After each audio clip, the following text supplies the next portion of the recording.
Bonjour et bienvenue dans cette suite de tutoriels consacrée à l'apprentissage de l'authentification en utilisant React et les JSON Web Token en utilisant Laravel 9 API. Donc, vous n'avez rien manqué de la précédente partie, si ce n'est que le fait, si vous êtes abonné, n'hésitez pas à continuer, mais dans le cas contraire, n'hésitez pas à vous abonner, d'activer la cloche de notification pour ne rien rater des futures vidéos. Donc, pour reprendre sur notre projet, j'ai juste créé ici un fichier hôte.css et à l'intérieur, j'ai mis le CSS que je vais utiliser pour le formulaire d'inscription et de connexion. Donc, voilà le contenu du formulaire du CSS. Il ne fait que 19 lignes. Ici, j'ai juste une position absolue et toute cette section va permettre de centrer le formulaire. Là, j'ai juste mis une ombre autour du formulaire. J'ai mis un padding à l'intérieur des éléments. J'ai juste fait un display flex pour avoir les éléments en flex et j'ai juste mis un flex direction en colonne pour qu'il soit aligné en colonne. Là, j'ai juste mis une largeur, on va dire, pour avoir une carte un peu grande pour contenir les inputs. Et ici, les inputs, j'ai juste fait un padding interne et j'ai mis une bordure avec un bord arrondi de 5 pixels. Donc, c'est ça que je vais vouloir venir ici importer au niveau du register.css. Donc, je vais juste faire ça et ça sera autre.css. Je vais faire la même chose du côté de login.js. Je vais juste là-haut et l'importer.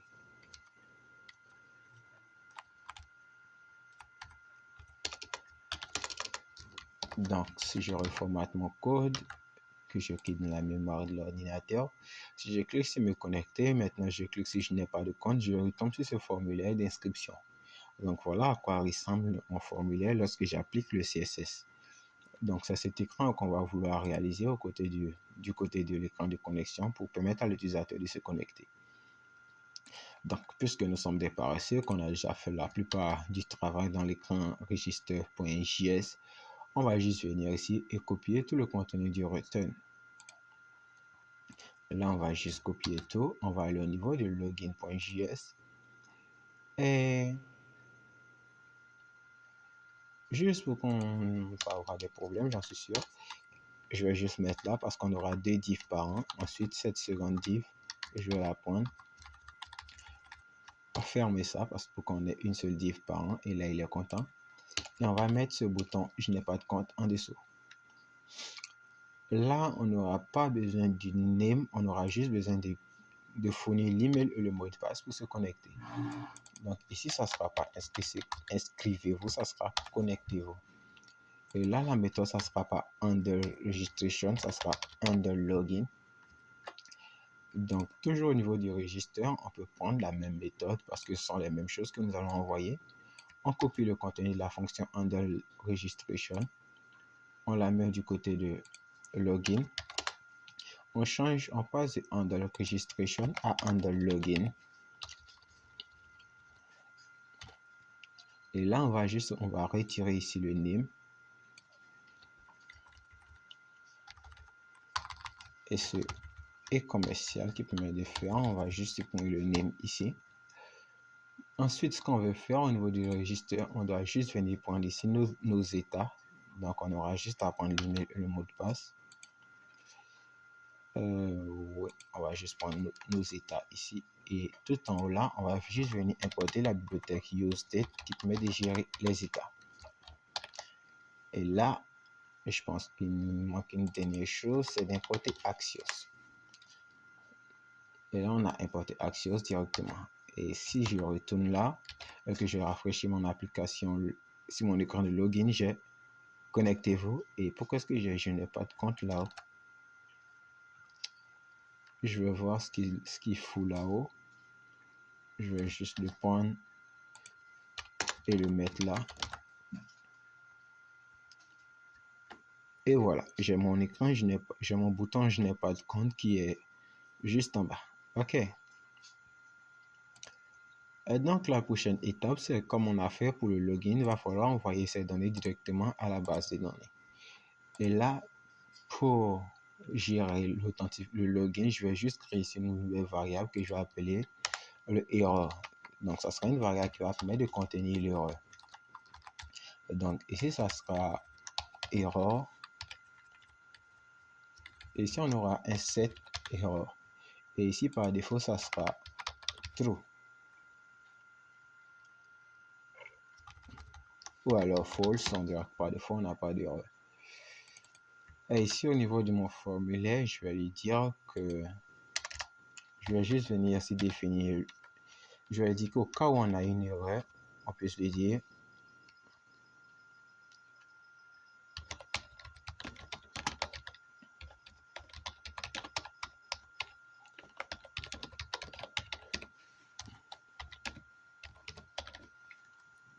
au cas où on a une erreur, on peut afficher le message donné du formulaire non reconnu. Et dans le cas contraire, on n'affiche rien. Donc, cette erreur va être gérée avec les données qui vont provenir de l'appel à la base de données. OK? Et là, on n'aura pas ici une réponse et on n'aura pas un navigateur de login. Là, on ne va pas faire la navigation pour le moment. On va juste ouvrir ça. Et là, le endpoint, c'est /login. Parce que si vous vous rappelez, dans Insomnia, on avait un endpoint pour le login et endpoint pour le registre. Donc, c'est la même chose que le registre. Si vous avez compris le registre, c'est le même principe que le login. Seulement quelques petites choses qui vont différencier. Donc, une fois qu'on a mis tout ça en place, on a associé tout. La prochaine chose à faire, c'est de faire un test. On va juste venir ici et prendre un utilisateur que nous avons inscrit et tenter de faire sa connexion. On va ouvrir ici notre terminal pour pouvoir accéder aux données rapidement. Donc, je vais juste prendre senior@gmail.com et ici faire 1, 2, 3, 4, 5, 6 qui n'est pas le bon mot de passe. Et cette fois-ci, je clique sur ça, c'est pas m'inscrire, c'est me connecter. Et cette fois-ci, je clique sur me connecter. J'attends un petit moment.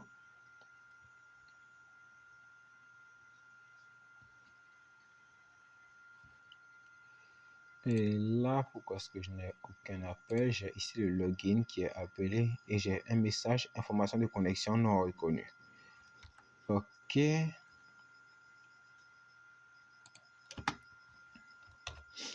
La gueule, on va juste laisser tomber pour le moment. Je n'ai pas envie de me battre contre toi. Donc, on aura juste ce petit bouton là qui va permettre de faire le chargement. Et lorsqu'on retourne une réponse, on va juste ici faire un console.log de la réponse. Donc, on refait ça. Je ferme ça, j'ouvre ma console. Je mets ici un faux mot de passe et je clique ici sur me connecter. Là, après un certain temps, j'ai les données qui apparaissent. Ici, j'ai un data. Ici, et j'ai un statut. Donc, ici, ce que je vais faire, je vais vouloir récupérer la réponse.data. Donc, je vais juste filtrer ça pour récupérer directement la réponse.data. Et ici, j'ai un statut qui est 401 et j'ai un message qui est information de connexion non reconnue. OK? Dans le cas où le statut est 401, c'est-à-dire que les informations que l'utilisateur a fournies ne sont pas valides. Et dans ce cas-là, on veut mettre ici la variable erreur à true. Donc, c'est parti. On va juste ici venir faire if res.data.status parce que c'est le status qu'on retourne ici est différent de 200. Ou alors, vous pouvez faire égal à 401, c'est-à-dire, moi, dans mon cas, c'est-à-dire, le statut 200, c'est le statut de succès. Et si ici, c'est différent de 200, alors on est en mode erreur. Et ici, on met l'erreur à trop. Donc, je retente ça, je vide ma console, je clique sur me connecter avec des fausses informations. Et j'ai ici donné du formulaire non reconnu, c'est-à-dire les informations fournies ne sont pas reconnues. Et ce que je peux faire ici, au lieu d'afficher ça, je peux afficher le message qui est passé ici. Mais ça ne va pas servir à grand chose puisque on veut afficher à l'utilisateur que ces données ne sont pas reconnues. OK, donc ça c'est dans le cas où les données du formulaire ne sont pas valides. Et maintenant dans le cas où les données du formulaire sont valides, là ça sera un if res.data, mais je pense pas qu'on ait besoin de faire ça. Est égal à 200 au cas où les données du formulaire sont valides. Qu'est-ce qu'on va faire? Si vous vous rappelez du côté de Insomnia, lorsqu'on faisait une connexion à l'utilisateur, on envoyait les données et en retour, on recevait ici un token. Et lorsqu'on voulait récupérer les informations d'un utilisateur, il fallait qu'on puisse récupérer ce token et le passer un paramètre pour l'envoyer au niveau de l'utilisateur, au niveau de l'API. Là, on avait récupéré, connecté un utilisateur, récupérer le client connecté. On devait passer ici le token avec une variable authorization et on devait passer ici le token qu'on récupérait, le type du token suivi du token. Bien, dans notre cas de React, il va falloir qu'on puisse conserver les données qui proviennent. Par exemple, dans ce cas-là, si maintenant je me reconnecte avec les bonnes informations, 1, 2, 3, 4, en retour ici, j'obtiens le token. Il va falloir que je puisse sauvegarder ce token-là pour permettre à React de savoir que l'utilisateur actuel est connecté. Donc, comme je l'avais dit, il y a plusieurs manières de le faire. On aurait pu utiliser Redis pour gérer notre authentification, mais ici, on va utiliser le Context API. Et ici, pour sauvegarder ce token, ce qu'on va utiliser, on va utiliser la mémoire de l'ordinateur du client. C'est-à-dire, on va sauvegarder ce paramètre token dans la mémoire de l'ordinateur du client. Et comment est-ce qu'on sauvegarde ces données dans la mémoire de l'ordinateur du client? On va utiliser le local storage qui est l'espace de stockage des applications JavaScript qui permet de sauvegarder des informations, des données en local. Donc ici, on va juste revenir là et on va lui dire, on va appeler la méthode local storage. Et ici, il a une méthode qui est setItem qui permet d'ajouter un contenu. Et ici, vous devez donner le nom de votre contenu. Donc dans notre cas, ça sera user token. Et ici, vous devez mettre ici la valeur. Et pour le moment, on va juste commenter ça et on va faire encore un console.log de res.data au cas où nous sommes en mode succès. Et là où je vais juste le retirer. C'est juste pour qu'on puisse comprendre le principe. Donc je reprends et je vais vider à nouveau ma console. Et cette fois-ci, je clique sur me connecter. Je suis dans quel cas? Et phrase data status c'est égal à 200. Que je puisse afficher ça pour voir. Je vais cliquer là.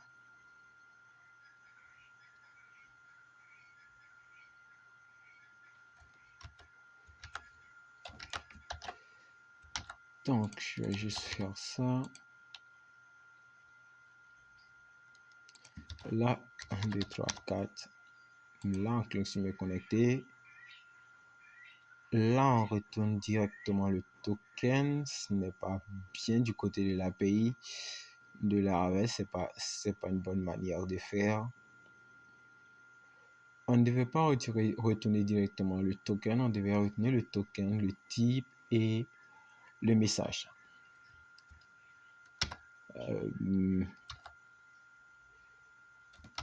Et là, on doit retenir ici le statut 200 à l'utilisateur. Donc, pour le moment, du côté de Laravel, on va juste remettre ça à jour. Et là, on dira que dans le cas où nous ne sommes pas dans quelque chose qui est différent des 200, là, on est dans le cas où on est différent des 200. Donc, dans le cas contraire, c'est sûrement quelque chose qui est égal à 200. Donc, dans ce cas-là, on va juste faire ici un console.log du res.data.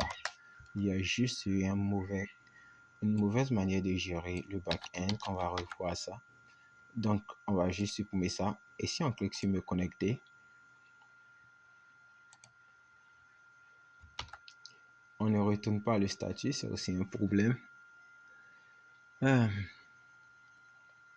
y a une mauvaise gestion du back-end, donc on va devoir aller faire un tour du côté du back-end pour régler ça.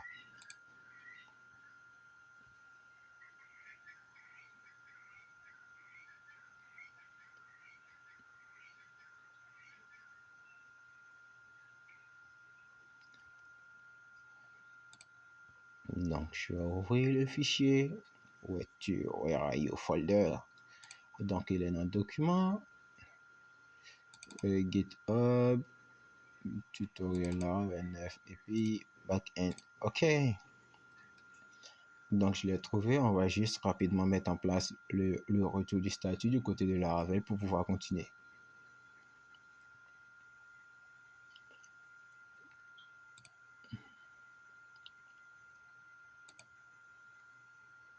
Donc, pour ceux qui ont sauté des vidéos, qui ont sauté pour descendre ici, nous sommes revenus du Laravel pour juste régler quelque chose rapidement. On va continuer notre application du côté de React. Donc, on devait juste aller au niveau de app, HTTP controller middleware. Ici, c'était host controller. Et lorsqu'on était en mode login, on retournait ici un token et le type. Et là, ce qu'on va juste ajouter, quand on retourne aussi le status, et le statut est 200. Voilà, c'est tout ce qu'on devait ajouter. Et donc maintenant, si je reviens au niveau de React et je lance encore un appel à l'API, j'ai ici token, le type et le status. Donc c'est tout ce qu'on devait régler du côté de Laravel. Et toi, tu te fermes, on n'en a plus besoin. Ok, donc on est revenu du côté de React, on a plus besoin de ces else là, puisqu'on a fixé ça du côté du back-end. Et là, si on a un statut 200, on va juste faire un response.data. Et si je clique à nouveau, j'ai un statut 200, alors j'ai un response.data ici.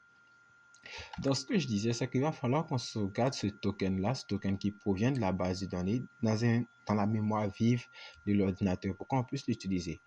Parce que lorsqu'on utilise ici Sanctune pour faire les authentifications, à chaque fois qu'on va vouloir récupérer une donnée protégée pour les utilisateurs connectés, il va falloir passer ce token. Et ce token, nous allons le sauvegarder dans la mémoire de l'ordinateur. Et là, ici, pour accéder à ce token, vous voyez que là, on fait un response.data. Donc, pour accéder à ce token, on fait un response.data.token. Comme ici, on l'a fait pour le statut, response.data.status. Donc, ici, ça sera response.data.token. Et si on fait ça, on récupérera directement le token. Donc, je vais juste effacer ma console pour que vous puissiez voir. Et si je clique sur me connecter, après un certain temps, je récupère directement le token. Et c'est ce token qu'on va vouloir sauvegarder dans le local storage. Donc, c'est parti. Ici, comme je l'ai dit, on appelle la méthode local storage.setItem. Et ici, on donne un nom à notre item qu'on veut sauvegarder. Et ici, on lui donne la valeur. Donc, dans notre cas, la valeur, ça sera res.data.token. Et en faisant simplement ça, on sauvegarde ici la valeur du token dans la mémoire vive de l'ordinateur. Donc, on va juste tester ça pour que vous puissiez en être sûr. Et cette fois-ci, on clique sur me connecter. On aura le token qui apparaît ici. Et dans l'onglet de votre navigateur, vous avez juste à chercher application. Vous allez chercher storage, local storage, vous déroulez. Et vous allez ouvrir l'URL de React qui est localhost 3000. Et à l'intérieur, vous allez voir le nom du token que vous avez mis et suivi de la valeur. Donc, vous voyez que là, et même si on rafraîchit la page, on voit que le token reste persistant et il demeure toujours au niveau de notre storage. Donc, ici, je vais juste faire un clear. Et juste revenir ici pour reconnecter la même personne. Donc, c'est noir. 1, 2, 3, 4. Donc, si vous avez compris le principe, c'est bien. Là, on a sauvegardé les données. Puisqu'on va vouloir les utiliser plus tard, il fallait qu'on les sauvegarde. Mais une fois qu'on a sauvegardé ces données-là, on va rediriger l'utilisateur vers une nouvelle page qui est la page profil. Page que nous n'avons pas encore développée. Donc, on va au niveau de la navigation, on va venir créer ici cette nouvelle route. Ici, ça sera route. Paf, ça sera pas enregistré, ça sera profile. Et ici, on va juste créer une nouvelle page qu'on va appeler profile. Et à l'intérieur, on va créer un fichier qu'on va appeler profile.js. Et là, il va retenir une composante fonctionnelle de React. Et là, lorsque l'utilisateur est connecté, là, l'élément c'est profile, il doit être défini d'abord. Ok, et là, lorsque l'utilisateur est connecté, donc c'est login. Je vais juste fermer tout ça. Et lorsque l'utilisateur est connecté, on le redirige sur l'écran profil. Donc, on va tester ça. On va juste venir ici. C'est nous mettre des fausses informations pour le mot de passe. On aura donné du formulaire non reconnu. Et cette fois-ci, on passe les bonnes informations. On est redirigé sur la page profil.